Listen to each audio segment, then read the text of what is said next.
если быть крымским татарином так замечательно, если такая жизнь по силу только нам, тогда скажите, почему же вас осталось так мало? О Бекире Чобанзаде в Крымско-Татарском музее за уходящий год не только много говорили, но и не раз представляли весь его жизненный путь.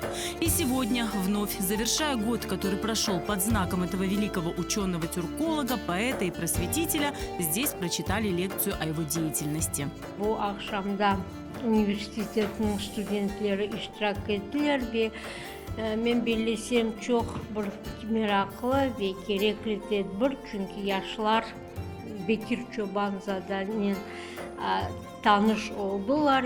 В этом году отмечается 130-летие со дня рождения Бекира Чобанзаде. В Крыму были сняты документальные фильмы, выпущены новые книги и проведены памятные мероприятия.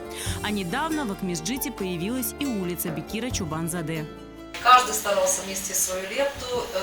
В этом году в Симферополе, например, одна из улиц приобрела тоже имя Бекира Чобанзаде.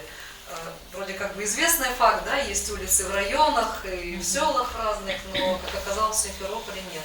И еще достаточно знаменательное событие, на мой взгляд, ну и не только на мой, что в Симферополе появилась памятная табличка, памятная доска на здании Института филологии Крымского федерального университета имени Вернадского, всем известного на улице Ленина.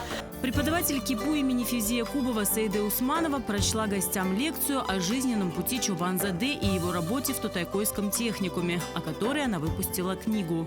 Это легендарная личность, что о ней надо говорить, продолжать открывать новые какие-то вехи в его жизни, в его творчестве и продолжать писать, конечно, научные изыскания. Здесь поле деятельности огромное. В рамках 130-летия Бекира Чобанзаде в Крымско-Татарском музее также работает выставка, открытая для посещений.